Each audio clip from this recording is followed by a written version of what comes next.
Hello बच्चों, अब हम करेंगे question number 28। A scooter is bought for rupees 56,000।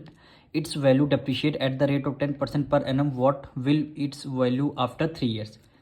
क्या कह रहा है, एक स्कूटर आपने परचेज किया है, उसकी कॉस्ट कितनी है 56,000। उसमें वैल्यू जो है डेप्रिशिएट यानी हर साल उसमें डेप्रिशिएशन रेट लग रहा है 10% पर एनम। तो उसको आपको रेट बताना है आफ्टर 3 ईयर्स के बाद उसकी वैल्यू कितनी होगी, यानी उसका अमाउंट आपको पूछ रहा है। ये सिंपल सी बात है, ये आप अमाउंट पूछ रहा है। तो ये जो परचेज प्राइस हो जाएगा ये आपका क्या होगा, ये आपका प्रिंसिपल हो जाएगा। प्रिंसिपल कितना गिवन है 56,000 और आपको रेट कितना गिवन है 10% पर एनम, यानी रेट कितना गिवन है 10% पर एनम। और आपको टाइम कितना 3 ईयर्स का आपको टाइम गिवन है। टाइम कितना गिवन है 3 ईयर का आपको टाइम गिवन है। तो इसमें डेप्रिशिएशन वैल्यू आपसे पूछ रहा है, तो यहाँ पे लिख लेंगे डेप्रिशिएटेड वैल्यू, यानी डेप्रिशिएटेड वैल्यू आपसे पूछ रहा है। तो इसमें सेम फार्मूला, वही अमाउंट वाला जो फार्मूला लगाते हैं वही फार्मूला लगेगा, यानी प्रिंसिपल हो जाएगा 1। अब अमाउंट में यहाँ करते थे प्लस, लेकिन यहाँ पे करना डेप्रिशिएटेड वैल्यू है। डेप्रिशिएट मतलब माइनस, यानी वैल्यू डिक्रीज हुई है। डिक्रीज मतलब होता है यहाँ माइनस का साइन लगाना है।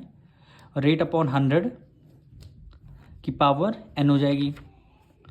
अब प्रिंसिपल आपको कितना गिवन है 56,000। 1 माइनस रेट आपको 10% गिवन है, डिवाइड कर देंगे 100 से, और पावर कितनी हो जाएगी, टाइम कितना है 3 ईयर्स, तो पावर 3 हो जाएगी। अब यहाँ पे देखिए 10 से 10 कैंसिल हो जाएगा, तो यहाँ पे आएगा 56,000 मल्टीप्लाई 10 बचा। 10 की मल्टीप्लाई 1 से करेंगे, 10 बजा 10, 1 माइनस कर देंगे, क्या हो जाएगा 9/10। पावर क्यूब है तो यानी 3 टाइम्स करेंगे।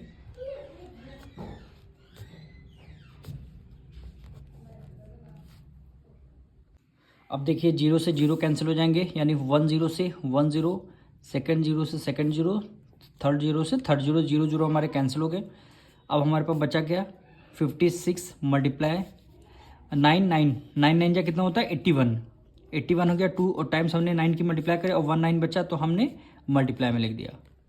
अब यहाँ पे क्या बचा 56 मल्टीप्लाई 9 की मल्टीप्लाई 1 से करेंगे, 9 में जा 9, और 9 की मल्टीप्लाई 8 से 9 8 जा 72, यानी 9 8 जा कितना हो जाएगा 72। अब 729 की मल्टीप्लाई किस में से करनी 56 से करनी है। 729 की मल्टीप्लाई 56 से करेंगे, 729 की मल्टीप्लाई 56 से हमें करनी है, यानी 9 6 जा कितना होता है 54, 4 कैरी, 6 2 जा 12, 12 में 5 ऐड करेंगे कितना हो जाए 17, 7 6 जा 42, 42 में 1 ऐड करेंगे कितना हो जाएगा 43। फिर मल्टीप्लाई 5 से कर 9 5 जा 45, 45 का 4 कैरी 5 आ जाएगा, 5 2 जा 10, 4 ऐड करेंगे कितना हो जाएगा 14, 1 कैरी, 7 5 जा 35, 1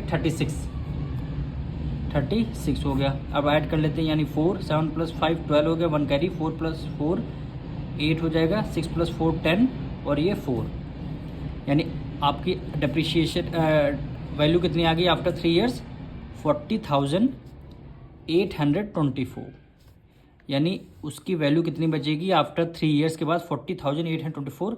स्टार्टिंग में वैल्यू कितनी थी 56,000, और उसके 3 ईयर्स के बाद वैल्यू कितनी बचेगी 40,824। यही आपको अमाउंट पूछना था। अब मिलेंगे नेक्स्ट वीडियो में।